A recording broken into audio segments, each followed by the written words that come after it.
जय मंगलभूताणं विमलाणं ज्ञानदंसनं मयाणं तेर्लोयसेहराणं नमो जया सव्वसिद्धाणं। श्री 1008 शांतिनाथ भगवान की, श्री 1008 महावीर भगवान की, आचार्य भगवंत श्री 108 विशुद्ध सागर जी गुरुदेव की।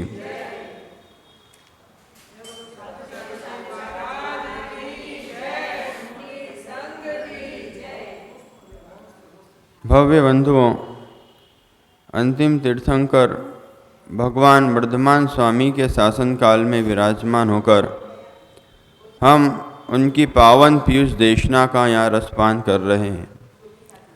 तीर्थंकर जिनेन्द्र की यह पीयूष देशना बंध और बंध के कारणों को समझाने में कार्यकारी कारण बनती है।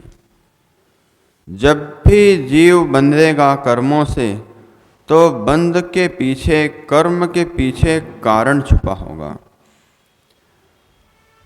उस बंध की पर्याय को जानने के लिए ही जीव पुरुषार्थ करता है। जेल में पड़ा व्यक्ति जेल जाने के बाद जेल में जाने का कार्य करता है कि जेल जाने के पहले कारण करता है? तो बाद में ये जीव क्यों रुदन करता है, बाद में क्यों रोता है कि मुझे सुख मिला, मुझे दुख मिला? जब बंध के कारण को देखेगा तो इसे बोध होगा कि बंध का कारण तो कुछ और था और बंध का कार्य अब हो रहा है।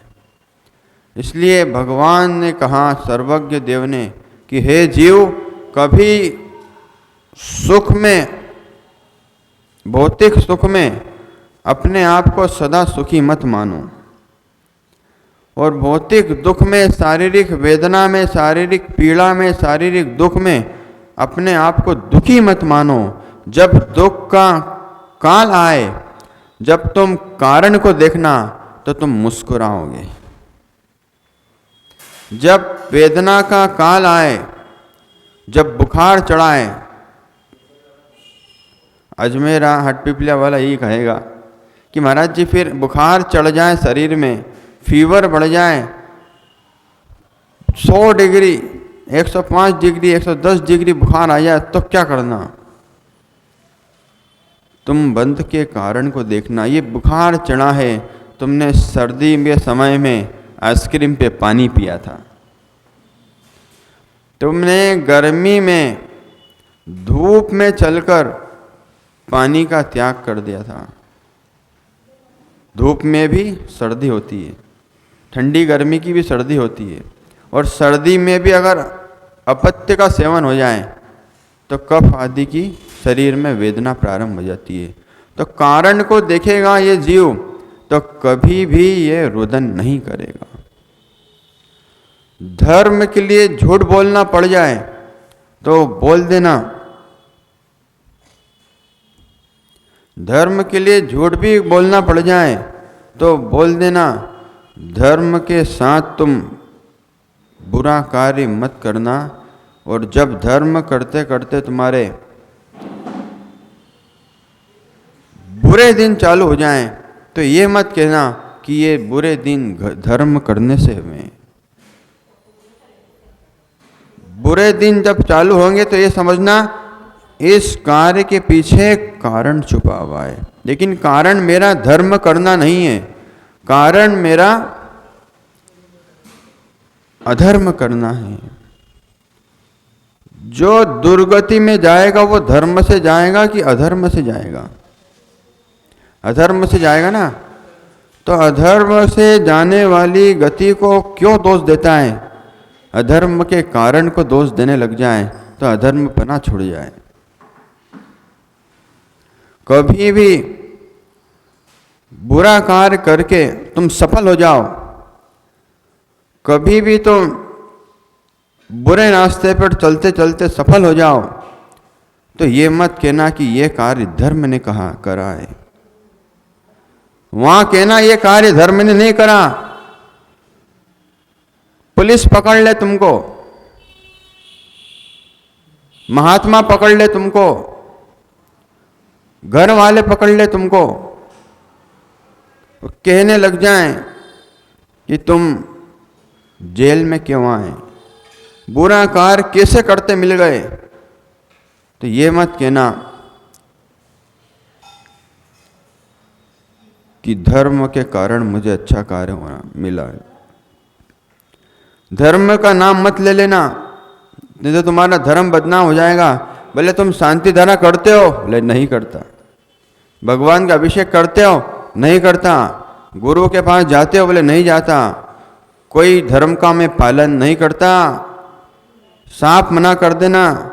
ये मत कहना कि नहीं तो धर्म बदनाम हो जाएगा, धर्मात्मा बदनाम हो जाएंगे। धर्मात्मा को देखकर लोग कहेंगे कि ये धर्म इसलिए कर रहा है क्योंकि इसको भविष्य में बुरा कार्य करना है। धर्म को देखकर लोग ईर्ष्या करने लग जाएंगे, अप्रभावित हो जाएंगे। और एक प्रभावना ये होती है कि आप भगवान की मंदिर आ रहे हैं अभिषेक करने के लिए। आपको कोई दूसरा व्यक्ति देखकर सोच ले, विचार कर ले कि आज मुझे भगवान का अभिषेक करना है, इसके पास इतना धन दौलत क्यों है, इसके पास कौन सी बुद्धि कार्य कर रही है, इसने कौन सा पुण्य कमाया है। जब देखना, पुण्य भी प्रभावित करता है, पाप भी प्रभावित करता है, पुण्य भी प्रेरणा देता है। मनीष गोदा का पुण्य सबको प्रेरणा दे रहा है, अशोक पाटनी का पुण्य सबको प्रेरणा दे रहा है कि अभी जो मिला है ये बंद से मिला है। इस वर्तमान पर्याय में जो वैभव प्राप्त हुआ है ये भूतपूर्व का बंद की पर्याय का भोग है। इस भोग को मैं बंद में लगा दूं तो शुभ बंद हो जाएगा। इसको भगवान के मंदिर में लगा दूं, इसको गुरु की सेवा में लगा दूं, इसको जिनवाणी की सेवा में लगा दूं, तो ये द्रव्य कभी मेरा कम होने वाला नहीं है।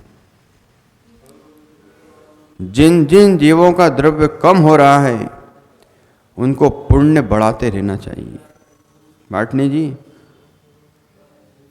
जिन जिन जीवों ने पुण्य का क्षय कर दिया है उन जीवों से पूछना तुमने भविष्य में क्या पुण्य कमाया है। चातुर्मास में, वर्षा योग में अनेक प्रकार के पुण्य कमाने के अवसर प्राप्त होते हैं, अनुमोदना करने के अवसर प्राप्त होते हैं। अभी तुम्हारे नगर में दीक्षार्थी आएंगे 17 तारीख को, उनकी अनुमोदना करना, उनकी गोद भराई करना। और इस चातुर्मास की सबसे बड़ी मंगल भेंट ये समझना कि हम उन दीक्षार्थियों की गोद भराई करेंगे। सबसे बड़ा कार्य, सबसे बड़ी अनुमोदना हम दीक्षार्थियों की करेंगे। दीक्षा लेने जा रहे हैं गुरुदेव से जो लोग, वो तुम्हारे इंदौर नगर में आकर भगवान के और गुरु के दर्शन करेंगे। ऐसा सौभाग्य हमेशा प्राप्त होता रहे। और ये सौभाग्य को समझना कि ये चतुर्मास में हमको अवसर प्राप्त होते हैं नाना प्रकार के। आज दिन में भी अनुष्ठान होगा 2:30 बजे, मंत्र जाप ध्यान अनुष्ठान। उसमें मंत्र जाप करवाया जाएगा, नमोकार महामंत्र की आराधना, और कोई आराधना नहीं, नमोकार महामंत्र की आराधना। उसमें आप सभी को बताया जाएगा कि ये जाप करने का फल क्या होता है, जाप करने वाला सुखी कैसे होता है, जाप सुखी कैसे बनाती है, और मंत्र कैसे आपकी ऊर्जा को बढ़ाता है। ये सारे आपको मंत्र जाप करने को मिलेंगे।